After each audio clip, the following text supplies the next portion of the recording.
sabrán los egipcios que yo soy el Señor. Oremos. Señor, te agradecemos por tu palabra en esta mañana.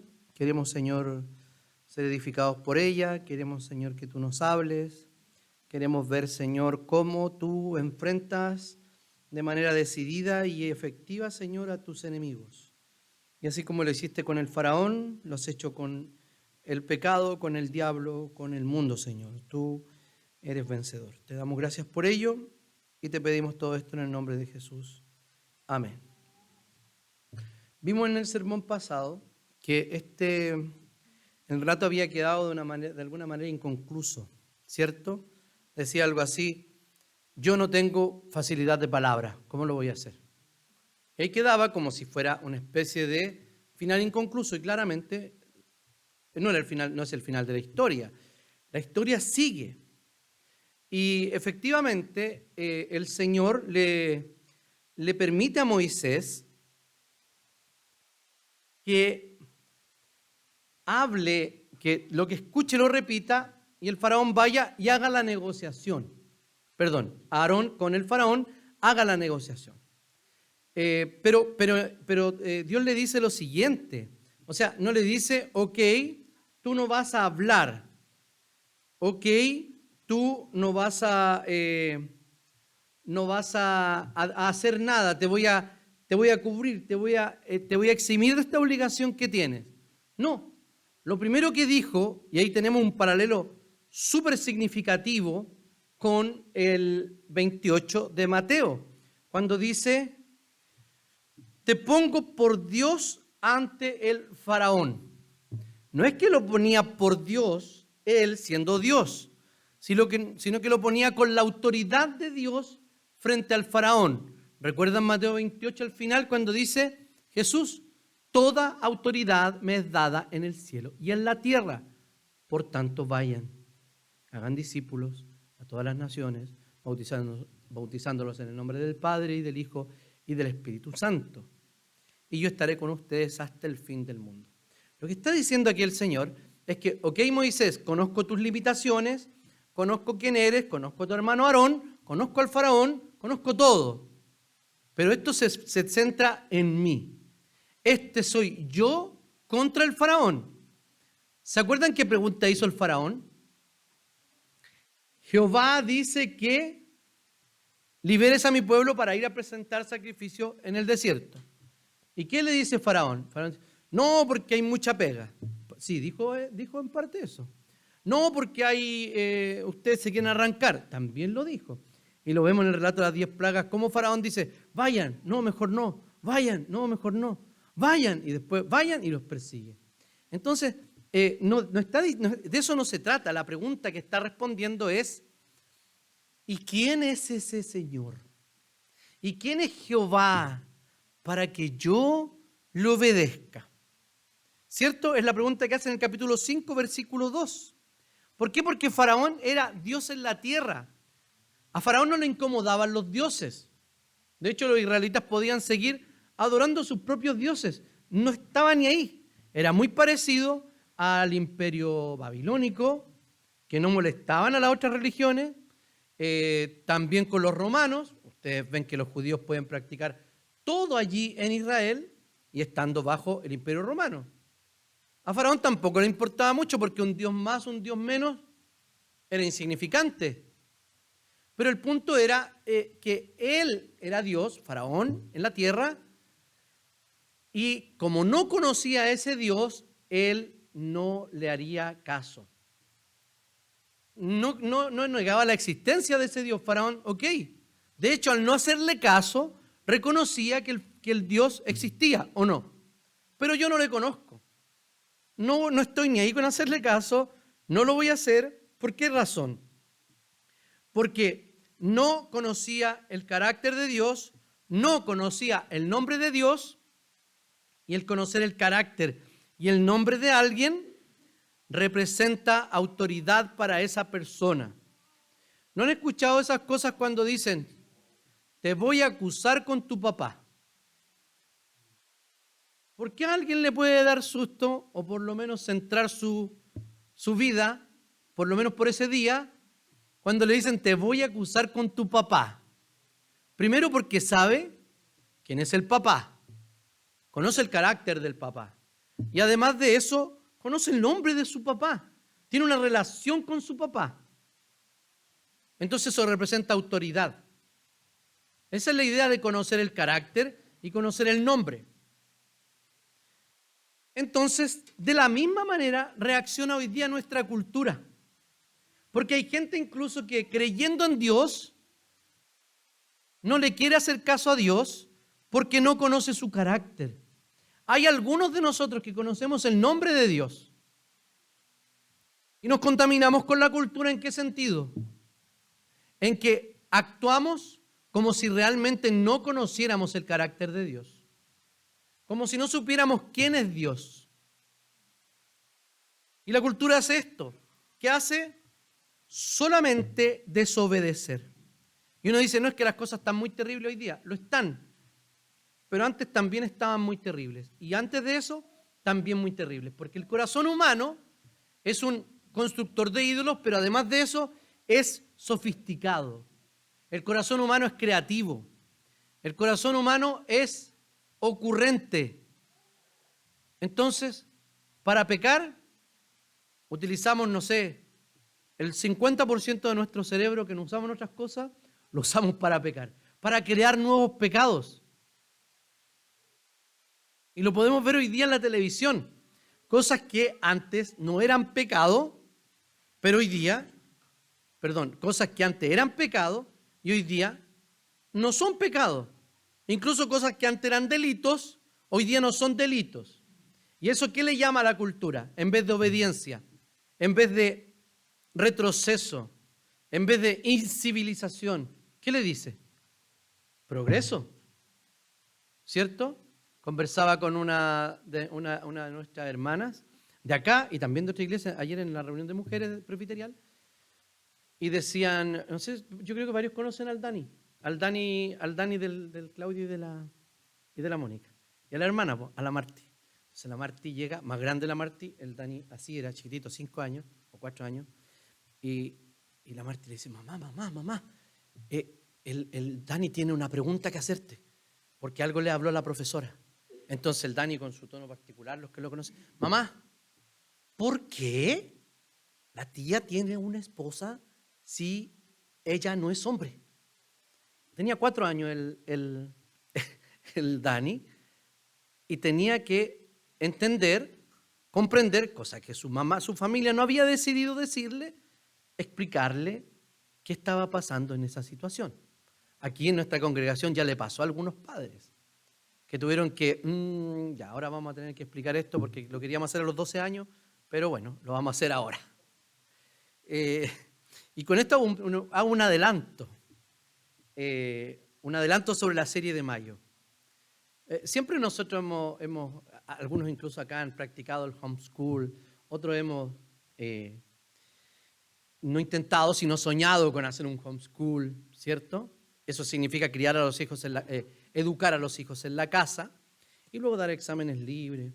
Bueno, y siempre cuando converso esto la gente dice, bueno, pero podríamos poner un colegio. No, la idea no es institucionalizar el asunto. Mantenernos en la casa y venir a la iglesia, no sé, a explicarles algo. Bueno, pero son cosas que yo tengo en la mente.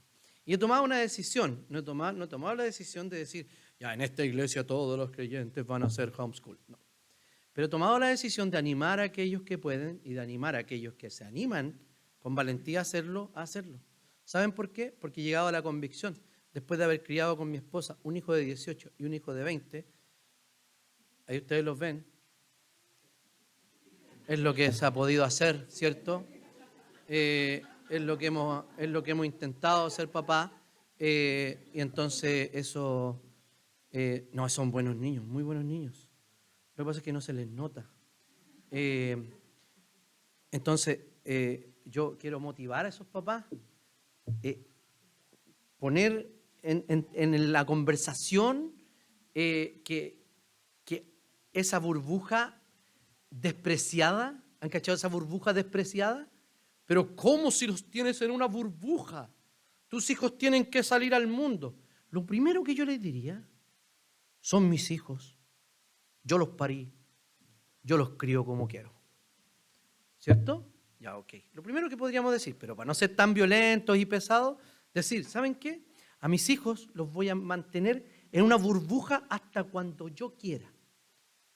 Porque yo supongo que algunos de aquí no los dejan ver Pepa, o los dejan ver Pepa, cualquier cosa. No los dejan ver Pepa.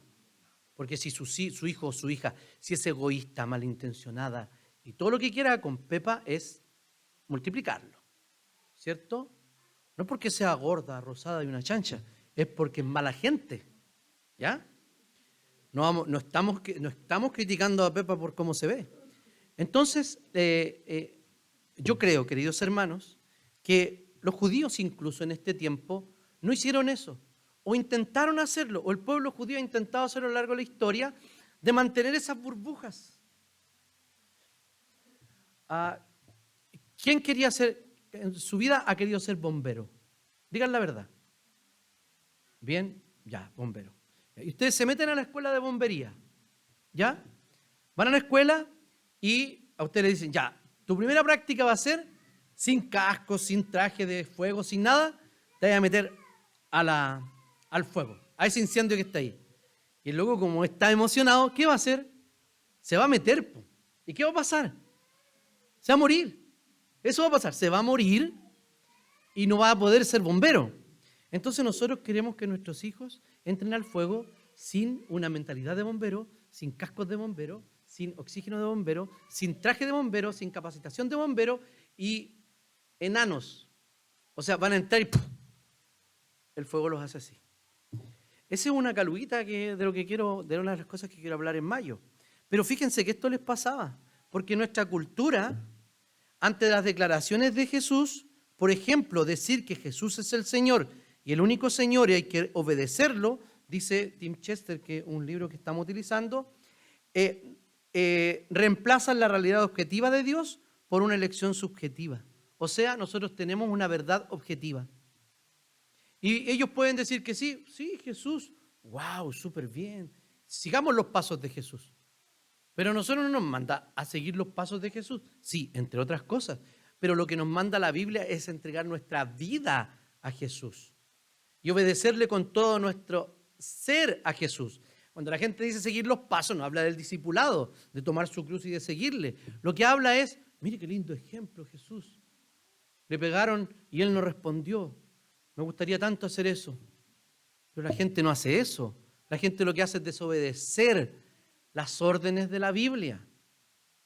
Y podemos ver que en las culturas, en toda nuestra cultura, están desobedecidos casi todos los mandamientos, por no decir todos los mandamientos. Entonces, lo que dice la Escritura, que Faraón no le hizo caso. ¿La encuentran infantil esa expresión? Hagan caso. Pórtense bien. Uno dice, pero nos dice como a niños. Pero es que es lo más claro, ¿no? No es como, hermanos, no cualquier cosa. Hermanos, busque la santidad y no sé qué. Pórtese bien, hágale caso al Señor. Entonces lo que dijo aquí el escritor dice, y no le hizo caso a Moisés. No le hizo caso. Entonces, ¿qué dice el comentarista que estoy citando? Solemos utilizar esta frase para describir a los niños, pero en realidad podría ser una descripción de nuestra cultura. Actualmente las personas no hacen caso a la palabra de Dios. Cuando queremos compartir el Evangelio y los cristianos a veces tratamos de desviar una conversación para hablar sobre temas espirituales. Pero la realidad es que los no creyentes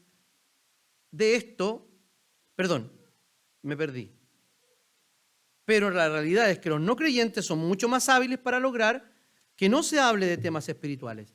Detrás de esto está la pregunta de Faraón. ¿Y quién es el Señor para que yo le obedezca? ¿Por qué debo permitir que se imponga en mis asuntos? ¿Por qué debo permitir que alguien más me diga lo que debo hacer? Y los cristianos no somos inmunes a esto, dice Tim Chester.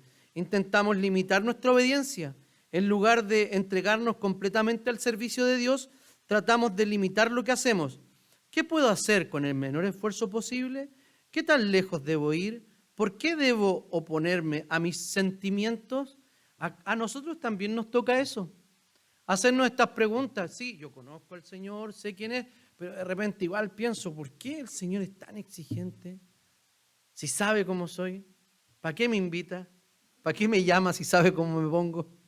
Entonces, cuando uno piensa en esto, los cristianos permanentemente estamos desafiando la voluntad del Señor, lo que el Señor nos ha dicho, tal como lo hace nuestra cultura, ¿cierto? Evitamos la relación con los hermanos, porque cuando uno se relaciona con hermanos y forma una amistad, ¿qué pasa allí? Uno tiene que abrir el corazón. O cuando uno confiesa y le dice a otro que está siendo tentado en cierta área, ser tentado no es pecar, y no, mejor no, porque tengo que abrir esto para otros. Porque sabe que si lo confiesa, su mente, su corazón, sabe que otro está orando por él y va a ser mucho más difícil caer en la tentación. O cuando los hermanos saben que están viviendo una vida desordenada y vienen donde el pastor a preguntarle qué deben hacer con su vida y salen de la oficina del pastor felices porque se le ha dicho lo que tienen que hacer con su vida, porque yo no soy un terapeuta, yo soy un consejero, un pastor que dice lo que la Biblia dice, lo que usted tiene que hacer. Salen y lo que hacen es seguir viviendo su vida como si la Biblia no les hubiese hablado, como si el pastor no lo hubiese aconsejado, como si fuera un juego. Como si mi tiempo, mi esfuerzo y mi carga espiritual fuera sin ningún valor. Los que tengan la intención de no obedecer al Señor, sincérense con ustedes mismos. Y pueden hacer dos cosas: ir y disfrutar del mundo hasta que más no puedan y luego esperar el juicio. O definitivamente decir, sí quiero obedecer al Señor. Me cuesta más, me cuesta menos, pero quiero obedecer al Señor. Debemos sincerarnos. ¿Saben por qué? Porque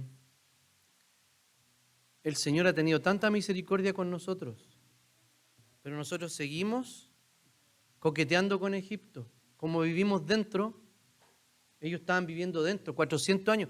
¿Ustedes saben creen que en 400 años ellos lograron mantener su fe pura? No, porque muy bien dice el dicho que estando en la miel, ¿no se lo saben? Anótenlo. Estando en la miel, todo se pega. Y después les voy a decir otro, para que no noten también. Bueno, entonces, vamos a ver a Dios contra Faraón y cuáles son las características de este Dios que enfrenta a Faraón. Primero, el Señor es el verdadero Dios y también el creador de todo. Esta parte va a ser un poquito más larga que la segunda, ¿ya? Entonces, cuando leemos las plagas la historia de las plagas, ¿qué estamos viendo? Estamos viendo o siendo tentados a decir lo siguiente. Ya, vimos 9 plagas. Y la última plaga era la que devastó a Faraón. El Señor tiene estas ideas tan raras de darse una vuelta enorme, enorme. 9 plagas haciendo esto. Si él sabía que no iban a obedecer. Y esto, y esto, y esto, y esto. Y después de la última plaga, ahí recién da resultado. ¿No les ha pasado en la vida decir lo siguiente? Miren, a ver, no voy a decir ningún nombre, pero fíjense en esto. Ustedes saben que alguien debía estar en un lugar, cualquier lugar, ¿cierto? Y que esa persona debía concluir cierto que tenía en ese lugar. Pero esa persona desobedeció y luego fue a un lugar y le fue más o menos. Le fue a otro lugar y le fue más o menos. Y pasan varios años y ya a otro lugar, y en el último lugar le va peor. Y luego ahí esa persona entiende y dice, oh, parece que tengo que volver a concluir aquello. ¿Por qué el Señor lo hizo dar una vuelta tan grande? Podría haberle dado claridad en el corazón de, no te vayas, quédate aquí, termina y luego sigue tu camino. Porque el Señor tiene sus planes. ¿Saben por qué? Porque el Señor es soberano, pero no actúa de manera inmediata, o sea, sin cambiar primero nuestro corazón por medio de la palabra, de la exhortación y también de las circunstancias. O sea, no era que Dios necesitara pasar todo eso, era que los seres humanos necesitaban para tener una correcta visión de Dios, del carácter de Dios, del plan de Dios, de su omnipotencia, de su providencia, que Él hace que nosotros pasemos muchas veces por ahí. El viaje, ¿saben cuánto es el viaje de Egipto a a la tierra prometida son como 4 o 5 días. Parece que es menos, caminando. ¿Y cuánto se demoraron? 40. ¿Por qué? Porque no sabían llegar. Porque el Señor los guiaba de día y de noche. Entonces ellos no se desviaban de la siga del Señor. El Señor seguramente lo hizo darse vuelta hasta que murió una generación. Y luego entraron los otros. Pero no era por causa del Señor. Era por causa del propio corazón de los propios egipcios. Y los egipcios, no solo Faraón y los egipcios, sino también los israelitas que habían nacido allí, que llevaban 400 años en ese lugar, debían saber quién era también el Señor. Fíjense lo que dice allí en el... ¿Por qué? Porque no eran las plagas las que estaban animando o no a Faraón, sino que era el propio corazón duro de Faraón que lo había endurecido y que Dios también lo había endurecido, lo que no permitía que salieran los israelitas. Entonces, en el versículo 15 y 16 del capítulo 9, dice, nos dice el propósito, voy a extender ahora mi mano y a ti y a tu pueblo los heriré con una plaga y tú dejarás de existir. A decir verdad, yo te he puesto para mostrar en ti mi poder, para que mi nombre sea proclamado en toda la tierra. Entonces, Tim Chester dice lo siguiente, Dios pudo haber liberado a su pueblo con una sola plaga, pero las 10 plagas son una demostración de su poder. En este sentido dice, son misionales. ¿Por qué razón? Su propósito es que el nombre de Dios sea proclamado en toda la tierra. Entonces el propósito de esto no era el faraón. Era que por medio de estos actos milagrosos, y se había constituido un enemigo, y el Señor había elegido a un pueblo, en ese contexto Él iba a mostrar su poder, y había puesto a Faraón para que fuera un espectáculo a las naciones de cómo uno a uno los dioses de Egipto iban a caer, y por último caería el Faraón. Miremos un poquito las 10 plagas. Las vamos a pasar muy rápido, no vamos a ver las 10 plagas, usted las puede leer en la casa. Pero ¿ya van por ahí los del grupo de lectura o no? ¿Todavía no llegan? Oh, que son flojos. Ya. ¿Dónde van? ¿Van en Éxodo? ¿No hay nadie aquí en el plan de lectura? Yo sé, pero no lo voy a decir. Éxodo 12. Ya pasaron esto. Ayúdenme. Entonces, la primera plaga es la sangre. Todos las fuentes de agua se habían transformado en sangre. Era la primera plaga. Dios empieza a humillar a los dioses de manera sistemática. Hay un dios guardián, dios del Nilo, guardianes del Nilo, que se llama Hapi, no feliz, Hapi. Y el otro, así como usted lo ven escrito ahí. No sé cómo se lee. Entonces, estos dos dioses eran los que resguardaban el Nilo. Recuerden que el Nilo, clase de historia básica, ¿no vino el Edgar? El Nilo se desbordaba y era fuente de abundante fertilidad para Egipto. Al desbordarse, había mucha producción de granos y de comida allí en Egipto. Entonces, imagínense que el Señor les puso sangre. O sea, no es que le dieran la agüita, ellos iban a las fuentes de agua, había sangre en todas partes. Pero saben que hay un relato, una parte allí en la de sangre, ¿cómo se llama? En la plaga de sangre, al final, que también es parte de la segunda división de esto. El Señor a los egipcios, todas las fuentes de Egipto estaban con agua con sangre. A los israelitas no los tocó. Pero mire, quiero que vean el versículo 24 del capítulo 7. Y voy a esperar que lo encuentren. Porque esto muestra, uno dice, pero ¿ya qué hicieron? ¿Cómo tomaron agua? Iban donde los hebreos, la colaban, la purificaban, nada de eso. Mientras tanto, todos los egipcios hacían pozos a la orilla del Nilo en busca de agua potable porque no podían beber el agua del río. Pareciera que no pasaba nada, pero sí. Los comentaristas están de acuerdo de que esto resultaba, de que en toda el juicio y la angustia de todos los egipcios, ellos debían trabajar, cavar y podían encontrar algo de agua para sustentarse. Porque ¿cuánto dura una persona sin agua? ¿3 días? No tengo agua.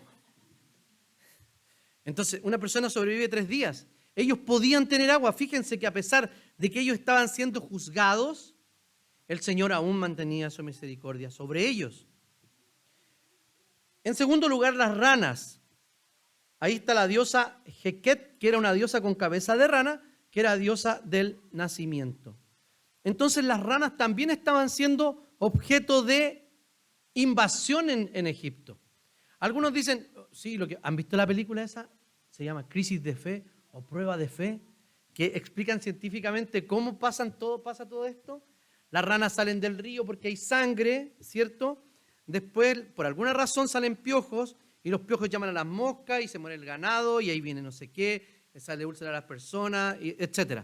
Toda una concatenación de... Muchas gracias, Marcelo. ¿Es del Nilo o de la orillita? Entonces, de eventos que claro, uno puede decir, sí, ¿sabéis que la ciencia ha demostrado que todo esto está ligado? Muéstrenme un solo evento más donde todo esto no natural esté determinado por el hecho anterior. No existe. No existe. Esto es improbable, totalmente improbable. O sea, uno dice, pero el Señor entonces lo hizo el Señor o fue natural. Primero no fue natural, pero el Señor utilizó ¿qué cosa? La naturaleza para llevar juicio a los egipcios. Luego habían piojos. El dios Get, el dios de la tierra. Y de la tierra aparecieron piojos. ¿Quién ha tenido piojos? Insoportable, ¿no? Hoy son piojentos. Insoportable tener piojos. Imagínense una plaga de piojos. Que todos tienen piojos. Ahí estaba siendo juzgado Set, el dios del desierto. Luego habían moscas. ¿No está mi esposa? No está. Miren, mi esposa tiene una fobia y una habilidad para las moscas. Ella tiene un matamosca. El profesor Miyagi es una alpargata al lado de ella. Y la gala le ayuda. Y a veces no, porque le pega uno o justo corretea la mosca. Lo que la Ani tiene un don, de verdad. Primero para identificarla. Anda una mosca. Entró una mosca. Y agarra un paño y le dice, ándate. Y se van. De verdad se van. No es que ya, no, ándate, no, una sola vez, ándate. Y se va la mosca. Una mosca en mi casa molesta. Una plaga de moscas. Y las moscas salen de huevitos donde echaron a perder algo. Imagínense el olor que había ahí. La gente estaba siendo juzgada y el dios estaba siendo derrotado. El dios Huachit. Tiene como un poco de centroamericano, ¿no? De cultura mesoamericana. El dios con forma de mosca. Luego muere el ganado. El dios de la fertilidad, la diosa en forma de vaca, también están siendo desafiadas y destruidas. O sea, fíjense, van uno por uno los dioses de Egipto cayendo delante de ese Dios que el faraón dijo, yo no sé quién es Jehová, yo no le conozco, así que no le voy a hacer caso. Ah, pero le hace caso a los otros dioses, sí. Entonces voy a derribar uno por uno a tus dioses para mostrarte quién es el Señor. De eso se ha tratado el libro de Éxodo, ¿cierto? De explicar quién es el Señor. Y luego viene las úlceras, que estaban desafiando a la diosa sanadora o a todos los dioses sanadores, el granizo, el dios de la tormenta, la diosa del cielo, Nut, Set, las langostas, Osiris, el dios de las cosechas, Isis. Aquellos que protegían a Egipto comían las cosechas de las langostas. No son langostas, Juan Fernández, son langostas de estos saltamontes grandes que comían. De verdad. Alguien me preguntó una vez, no sé si está aquí, no me estoy burlando, me estoy riendo de la situación. Me dijo, pero ¿cómo comía tan rico Juan Bautista que comía langosta y miel? Que no son langostas de esas, son langostas de Saltamonte. Ah, ya. Estaba convencido que estaba Juan Fernández comiendo langostas, de esas rojitas. Bueno, no era eso. Las langostas son esos insectos del campo que se comen la siembra, la cosecha. Y luego vienen las tinieblas, el dios del sol, Ra, Tot, dios de la luna. Todos están vencidos. ¿Pero quién falta? El único que era un dios, comillas, verdadero, que realmente existía, que era el faraón. O sea, él era el dios que tenía existencia, no por sí mismo, claramente, pero era el que estaba ahí ante los ojos. ¿Y él qué era? La deidad de Egipto. Basta estudiar algo de historia. José, por ejemplo, de Disney, y esas cosas así, uno puede ver cómo era el faraón. Entonces ese es Quasimodo. Entonces cuando mueren los primogénitos, a quien destruye es al faraón. Entonces, él se dedicó a humillar a todos los dioses. Pero fíjense una cosa, cuando los israelitas ya habían salido, cuando los israelitas ya habían abandonado, comillas, a esos dioses, la verdad es que ellos no lo habían abandonado. Es inevitable citar este texto para ver la condición espiritual de Israel, no solamente cuando ellos estaban en Egipto, sino cuando ya iban a entrar a la tierra prometida, cuando estaban en Siquem renovando el pacto con Dios para entrar. Y fíjense lo que les dice ahí, en el 24:14, que es un texto muy conocido. Le dice así, voy a leer en NBI. Por lo tanto, ahora ustedes entréguense al Señor y sírvanle fielmente. Desháganse de los dioses que sus antepasados adoraron fielmente. O sea, es probable que a lo mejor llevaran hasta una figurita. Yo iba a coleccionar los dioses, ¿se acuerdan? Los dioses chiquititos que salían, ¿no se acuerdan? Hay revistas que salen armas, que salen autitos, que salen muchas cosas. ¿Ya? ¿Saben de lo que les estoy hablando, cierto? ¿Ah? Las de kiosco, exactamente. En el kiosco uno va y aparece una figurita de algo. Bueno, hubo una ocasión en que salían los dioses y compré uno, que era Zeus, obvio, el gran dios. Era el primero. Y no compré más, me dio pudor, me dio miedo, de verdad, me dio miedo. Y lo boté. Y porque después venía Isis. ¿Isis el de perro? ¿El de lobo? No sé. No es Isis. Anubis. Está muy lindo. No coleccioné dioses. Después compré unas catedrales. Eso me parecía más fácil. Pero fíjense, probablemente llevaban algo. Pero si no hubiesen llevado nada, ellos llevaban a los dioses en el corazón. ¿Y qué les dice en el 14, siguiendo la lectura? Les dice, pero, a los dioses de sus antepasados que ellos sirvieron fielmente, desháganse de esos dioses que sus antepasados adoraron al otro lado del río Éufrates. Está hablando de la familia y de los ascendientes de Abraham. Y de Abraham, de Isaac y de Jacob, que vivían al otro lado del Éufrates. Está hablando de los patriarcas. Desháganse de eso. ¿Se acuerdan cuando Raquel, creo que fue, cuando arrancó, también llevó con ella a sus dioses? Si el Señor llamó a Abraham cuando era pagano, cuando era idólatra, como a todos nosotros en realidad. Y luego dice, y en Egipto, sino que sirvan solo al Señor. Y luego dice, yo no sé ustedes, pero yo y mi casa serviremos a Jehová. Lo que le está diciendo ahí, oigan, no solo tienen que deshacerse de los dioses que aprendieron aquí en Egipto, sino también los que heredaron de nuestros padres que también eran idólatras, que luego adoraron a Dios, pero ellos venían de un pueblo idólatra y luego acá seguían idólatras. ¿Por qué? Porque estando en la miel todo se pega. O otro dicho, que este sí que no es dicho, este parece que lo inventé yo. Si uno vive en un basurero, termina por verlo limpio. Esto va para las piezas de los adolescentes. ¿Cierto? Esa es la explicación, padres. ¿Saben por qué? Antes de ordenar tu pieza, si está lista, está limpia. No. Si uno vive en un basurero, termina por verlo limpio. Eso es lo que pasa a nosotros con la cultura y a ellos les pasó con la cultura egipcia. Entonces, cuando nosotros vemos la humillación de estos dioses, nos desafía a identificar nuestros propios ídolos. ¿Y cuáles son los ídolos que el Señor tiene que humillar? Porque fíjense, el Señor debía dar a conocer a su poder y su nombre a todo el mundo. Eso lo está haciendo con nosotros hoy día en la predicación del Evangelio, ¿cierto? Pero en cuanto a los dioses que nosotros adoramos, cuando uno dice, si pasa esto o deja de pasar esto, me muero, es porque es altamente probable que usted haya identificado un ídolo.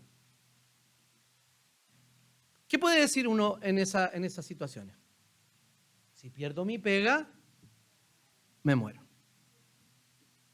Si se me incendia la casa, me muero. Si se muere uno de mis hijos, me muero. Y siga así. Si se me cae el teléfono y se me rompe, me muero. Si se corta la luz o el internet, me muero. Ya, todo eso es un ídolo para nosotros. Porque es con aquello que no podemos dejar de vivir, de lo cual dependemos. ¿Y cuáles son los ídolos? Pueden ser miles, millones. Por ejemplo, cuando la gente busca guardar su reputación. ¿Cierto? Entonces esa persona jamás va a contar un problema que tenga a otro, nunca se va a mostrar débil, nunca se va a mostrar necesitado, nunca se va a mostrar tal como es, porque las personas somos muy variadas nosotros mismos. Pero no, esa persona se transforma en una especie de carta de presentación para los demás y no permite que nadie vea su real yo. Cuando uno guarda su reputación, lo que está haciendo es alimentar un ídolo. La aprobación, buscar la aprobación de otros. ¿Han visto? Hay personas que no pueden vivir si un otro no los aprueba, si no les dice que está bien, o si alguien cuestiona aquello que ha hecho o ha decidido, esa persona se siente profundamente agredida. Pero no es porque ella esté siendo agredida, es porque su ídolo está siendo desafiado, su ídolo está siendo golpeado. ¿Y qué hacen las personas cuando a su ídolo lo agreden? Les pega, lo defiende. ¿Ya vieron ese video de cuando el soldado le entierra a Jesús en un acto? Le entierra a Jesús aquí la lanza y aparece un tipo, un motoquero con el casco, le pega al soldado y lo bota. Que no quería que mataran a Jesús. Bueno, algo así. A nosotros nuestro propio ídolo ¿entendieron lo que dije, cierto? ¿Lo han visto? Oye, bueno, si no se los mando. Entonces le pega al tipo. Sí, reaccionamos cuando nuestro Dios está siendo agredido. Fíjense, queridos hermanos, que siendo muy sincero, creo que en términos personales, yo tenía o tengo o estoy en proceso de desintoxicación de este tipo de ídolos. Sobre todo el de la reputación. ¿En qué sentido? En que no quiero que nadie me vea débil. No quiero que nadie me vea flojo, por ejemplo. Yo nunca quería que, por ejemplo, no sé, para mí hubiese sido un desastre que alguien llegara a mi casa y yo estuviera durmiendo siesta. Cosa que no hago habitualmente, pero cuando la hago, la hago. ¿Me entienden? Hasta el otro día, no, mentira. Entonces, que las personas vieran exactamente lo que estaba haciendo. Y ojo, ¿cuánto hacía? No es que yo mostrara, que pusiera en todas partes, estoy aquí haciendo esto. No, porque yo no soy de esas personas. y lo digo en buena, los que son, bueno, arrepiéntanse. Entonces, cuando no estaba dando mi check en todas partes que estaba, pero sí me importaba que la gente supiera y valorara lo que yo hacía. Bueno, esta sensación y este ídolo claramente uno lo cría y lo acaricia desde muy temprana edad. Cuento corto, ustedes todos saben mi historia respecto a este asunto. El Señor tomó en varias ocasiones de mi vida la forma de matar al ídolo que yo estaba adorando. ¿Y qué sucedió? Que debía mostrarme débil, debía mostrarme frágil y debía mostrarme enfermo. Y ya no quedaba nada más. O sea, ¿para qué? Y si yo estaba muy cansado y decía, no voy a ir, no voy a hacer esto, porque realmente no podía. Y buena noticia. Tuve una cita con mi psiquiatra y ella me dijo, bueno, Vladimir, yo veo que el diagnóstico está superado. El diagnóstico que yo tenía de hace 4 años ya está superado. Claramente esto tiene, o sea que estoy sano, eso me quiso decir ella. Que ya no tengo ninguna enfermedad psiquiátrica. Ella me dijo que claramente esto era marcas quedan, claramente.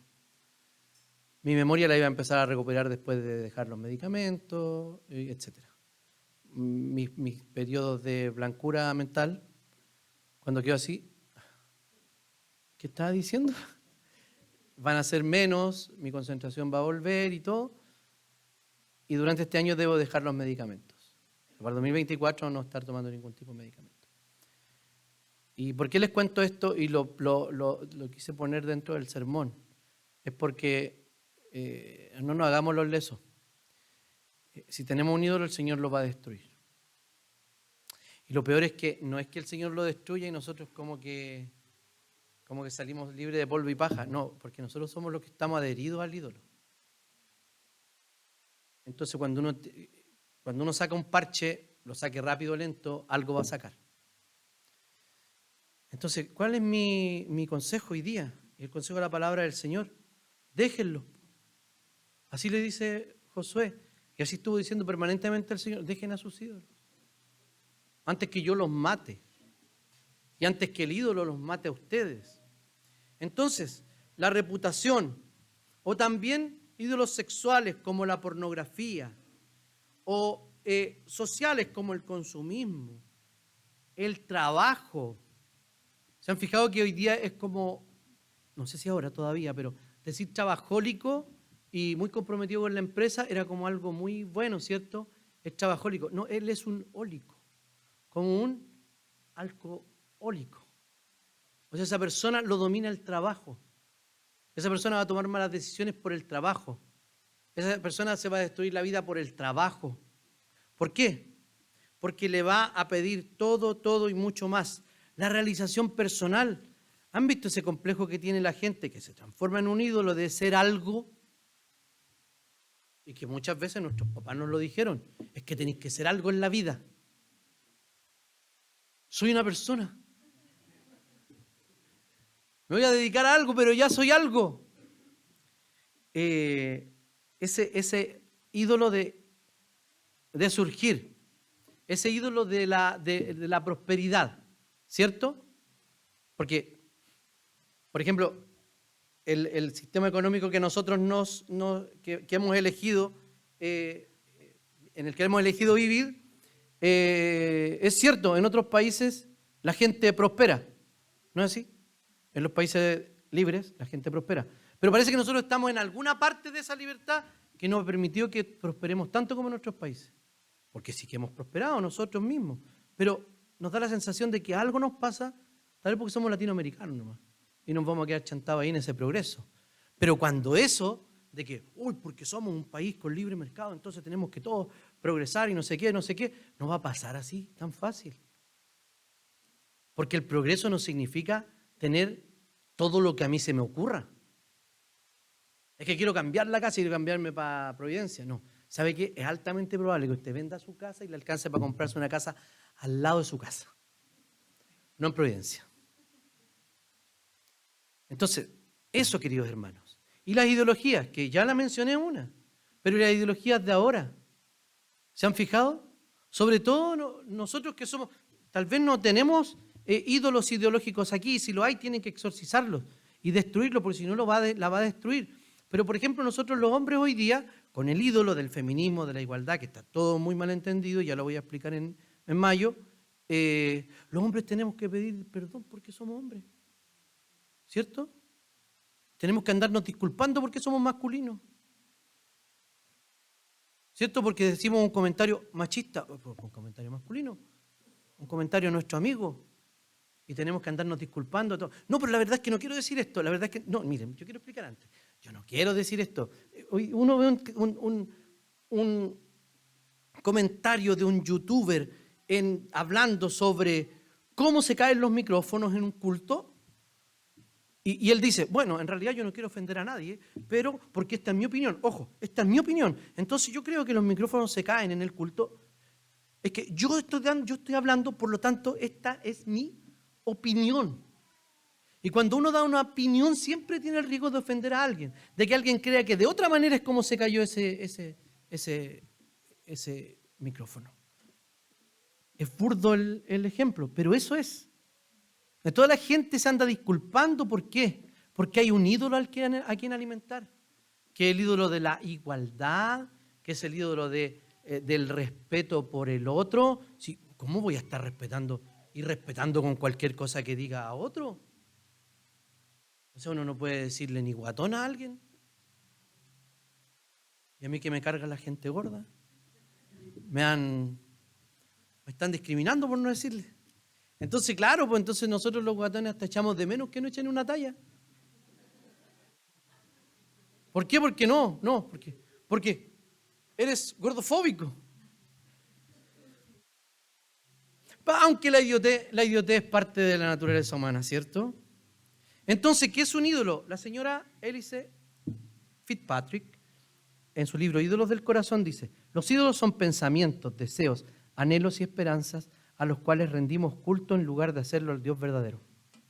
Los ídolos hacen que olvidemos al Dios verdadero cuando buscamos lo que pensamos que necesitamos. Un ídolo nos lo pide todo. No nos pide un poquito. Moloch no pedía un bracito, ni pedía el prepucio de los niñitos para quemarlo en sus manos ardientes de fuego. Pedía al niño completo. ¿Y qué hacía? El idiota judío, rey que daba el ejemplo a todos, iba y a una imagen le entregaba a su hijo y lo achicharraba, literal, lo achicharraba en las manos del dios Moloch. Así es. Hoy día tenemos claramente asesinatos de niños, ¿cierto? En los abortos. Lo que pasa es que no lo hacemos públicamente, en un culto a Moloch, y lo tiramos a los brazos del Dios. Pero sí lo hacemos, ¿cierto? Porque para información de ustedes, la agenda de aborto, y esto, ojo, que esto es todo antiguo, no son cosas nuevas, la gente como que se entera ahora. Hay un filósofo que cree que en el aborto extrauterino, porque uno es persona hasta que tiene conciencia de que es persona. Entonces, ¿de cuándo que no tiene conciencia el cabro chico? Pongámosle 1 año, 6 meses. No es persona todavía, no es ser humano. Entonces lo podemos matar. Peter Singer, que es un animalista también, un especista, así se llama. Yo los invito a leer cosas de esas personas. Le va a parecer una locura, pero léalas. Porque así va a ver que no son panfletos que andan flotando, sino que, los panfletos de los que hablan sobre el aborto y todo eso, no, son cosas que se han pensado, que se han maquinado y que se han propagado por libros serios, en el sentido de que son publicaciones universitarias respaldadas, y de ahí viene todo. No es alguna señora rara que se vistió de morado y empezó a tomar un megáfono y de ahí salió todo. No. Estamos muy equivocados y estamos viendo el enemigo donde no está. Entonces, las 9 plagas Perdón. ¿Qué va a hacer? Nos pide todo, toda nuestra energía, todos nuestros pensamientos, toda nuestra fuerza, todo nuestro corazón. ¿No se le parece algo eso? Eso se lo damos a Dios. Debemos dárselo a Dios, pero ese ídolo no nos deja con absolutamente nada. ¿Y sabes lo que hace? Sigue pidiendo. Solo Dios puede pedir aquello que los ídolos nos dan para nosotros sentirnos llenos. O sea, Dios nos pide todo y con eso logramos plenitud en Él. Pero los dioses nos piden todo y no nos darán absolutamente nada. Son capaces de hacer lo que deseamos porque nos dan cierta satisfacción, pero nos pedirán absolutamente todo lo que tenemos. Las 9 plagas destruyen sistemáticamente el pluralismo religioso que hay en Egipto. Son una lección en contra del pluralismo religioso, la creencia de que todas las religiones son válidas y también de la autonomía personal, la creencia que yo tengo derecho a vivir como quiera. Y eso no es así. Nadie en el mundo puede vivir como quiere. Es un currículum con 10 lecciones inolvidables y el mensaje es claro. Solo hay un Dios, un único Dios, creador de todo. Y en segundo lugar y final, el Señor es juez santo y lleno de gracia. Ya lo comenté, ¿cierto? El Señor, a pesar de estar juzgando con esas plagas, el Señor mantenía su misericordia, esa gracia común sobre el pueblo de Egipto y no los dejaba morir ni de hambre ni de sed. El Señor tenía misericordia todavía. Eso lo podemos ver en muchas partes, ¿cierto? Lugares donde hay catástrofes naturales. Ojo, esas catástrofes naturales no son catástrofes naturales porque al cerro se le ocurrió caerse. No. Uno dice, pero sin nada que ver, que Dios no tiene nada que ver con eso. ¿Saben qué? Los juicios de Dios son múltiples. Habrá un juicio final donde todos vamos a comparecer, pero no podemos decir que eso no tiene nada que ver con la expresión del juicio de Dios, porque cuando pasan cosas buenas, sí decimos que es expresión de la gracia de Dios. ¿Qué quiero decir con esto? Que a Dios no se le escapa absolutamente nada. Nada de nada. Y cuando vemos juicio de Dios en contra del pecado, cuando pasan esos desastres llamados naturales, no todos mueren. No todos son condenados. Pero son anuncios ¿de qué? De la ira de Dios, como dice el Apocalipsis. Esas cosas que están pasando son anuncios de cómo Dios está haciendo justicia en este mundo que le ha dado la espalda y el cual Él, por medio de Cristo y de su iglesia, en el poder del Espíritu Santo, en la predicación del Evangelio. Eso está haciendo, recuperando este mundo. Entonces a Dios no se le pasa por alto absolutamente nada. Y vimos estas, comillas, desastres naturales, porque eran cosas naturales que estaban pasando, eran con materiales naturales, pero eran cosas que Dios estaba haciendo que surgieran. O sea, no es que Dios utilizó la naturaleza como una especie de piloto automático. No. Dios está presente en todo. ¿Cierto? Y todas las constantes que vemos en el universo son sostenidas por Dios. O sea, que este vaso se mantenga el agua aquí dentro y nosotros no salgamos volando por la fuerza de la rotación de la Tierra, es que Dios en este mismo minuto, providencialmente, está sosteniendo las leyes que sostienen el universo. Esa es la providencia. No es que Dios hizo un reloj y lo dejó andando y ahí se fue. Denle cuerda, cámbienle pila. No, el Señor está, Él es la pila, es la cuerda de todo esto. No es que el Señor esté ausente, nunca el Señor está ausente. El Señor es santo. Entonces, por su santidad y por el desafío que Faraón le hizo, mostró su santidad. Mostró que solamente Él era santo. Mostró que Él solamente merecía adoración. Porque como vimos delante, todos los dioses fueron cayendo. Pero fijémonos ahora en la última plaga, donde vemos el juicio santo de Dios y la gracia de Dios, ¿cierto? Cuando vemos la muerte de los primogénitos, que ya es en el capítulo 11, hay varias instrucciones que se le da en la 10ª plaga. ¿A quién humilla? A Faraón. ¿Por qué? Porque Faraón creía que él era un dios. Y además él creía que estaba efectivamente luchando con Dios. Esto ya estaba dicho. ¿Se acuerdan cuando fue con la vara? En el relato, este mismo pasaje, va con la vara, Aarón la tira y se convierte en serpiente. Y todos los otros magos tiraron sus varas y se transformaron en serpiente por medio de brujería. Pero ¿qué hizo la serpiente que era la vara de Aarón? Se las comió a todas. O sea, el juicio ya estaba dado. Faraón fue torpe, inepto, orgulloso, como somos los seres humanos. Y se estaba enfrentando con Yahvé, aquel que dijo que no conocía y que no le iba a obedecer. Entonces, con la muerte de los primogénitos, es muy curioso, porque todas tocaron exclusivamente a los egipcios. Pero esta, ¿a quién les mandó a matar a un cordero y a pintar los dinteles de las puertas? A los judíos. ¿Le hizo hacer algo antes en las otras plagas? Ninguno. ¿Pero por qué está así? Porque este iba a mostrar la santidad de Dios e iba a mostrar la gracia de Dios.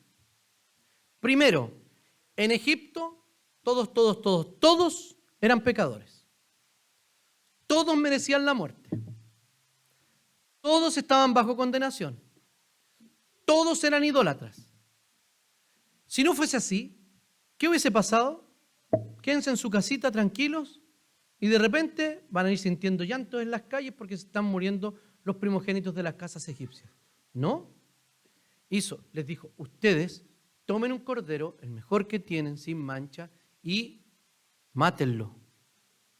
Y después tenían que comer parte del cordero y varias cosas más, pero aquí para el objetivo de este sermón pintaban los dinteles de la puerta para cuando pasara el ángel de la muerte, que era Dios mismo. ¿Qué pasó? Pasara de largo.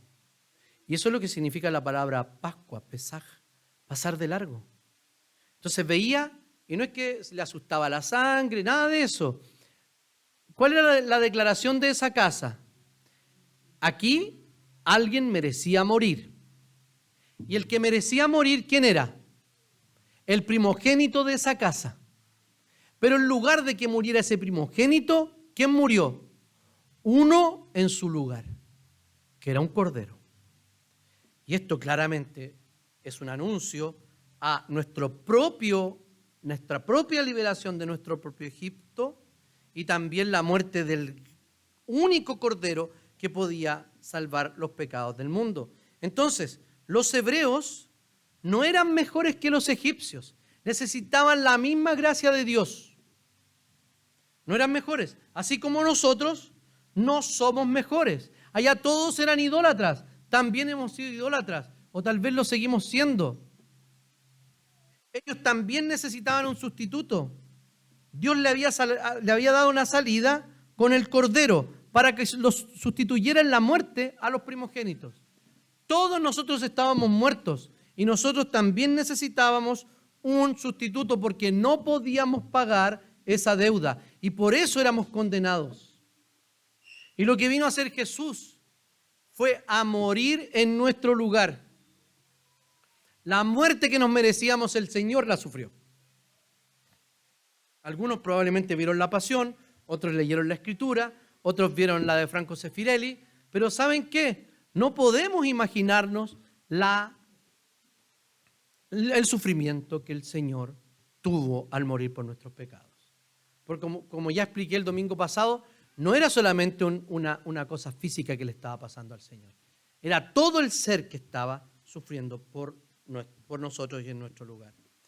El Señor juzga a los egipcios y a los suyos. El Señor ha juzgado al mal. El Señor ha condenado el mundo, ha condenado a Satanás y ha destruido la naturaleza pecaminosa en nosotros. O sea, el Señor ya destruyó a nuestros enemigos. El mundo, el diablo y la naturaleza pecaminosa. Ya no tenemos obligación con el pecado. Satanás no nos puede tocar y el mundo tampoco nos puede moldear. Pero muchas veces nos dejamos moldear por el mundo. Muchas veces le damos cabida al diablo como si él todavía tuviera poder sobre nosotros. Y otras tantas muchas veces le damos cabida a nuestra naturaleza pecaminosa, la cual no tiene ningún poder sobre nosotros, más que el que nosotros mismos le damos. Entonces, queridos hermanos, cuando miramos este pasaje, vemos que todos reciben justicia, pero no todos reciben, pero solo algunos reciben misericordia. Dios no es injusto, porque Dios no se hizo la vista gorda con nuestros pecados, sino que mandó a su Hijo a morir por cada uno de nosotros. Entonces, en este pasaje lo que nosotros podemos ver es que Dios gana. Es que Dios le muestra a Faraón y le muestra al mundo quién es Él, cómo es Él y el poder que tiene. Se muestra como el Señor verdadero, como el único Dios verdadero y el creador de todo, el que tiene poder y dominio por sobre toda la naturaleza. Así destruyó a todos los dioses por medio de las plagas. Recordemos, queridos hermanos, también que debemos examinar nuestro corazón para pedirle al Señor que destruya los ídolos que tenemos antes que ellos nos destruyan a nosotros. Y también tenemos que tener una mirada renovada ¿de quién? Del Señor como juez, que ya juzgó, pero vendrá a juzgar a vivos y a muertos en el día final. Pero la sentencia ya está dada sobre el diablo y sus ángeles y sobre todos aquellos que se han negado a creer en el Señor Jesucristo. Él es lleno de gracia porque a pesar de merecernos lo contrario, nos dio todo su amor, nos salvó, nos hizo su pueblo y nos hizo sus hijos. Oremos al Señor. Señor, te damos gracias por tu palabra. Te queremos pedir, Señor, que tú nos bendigas,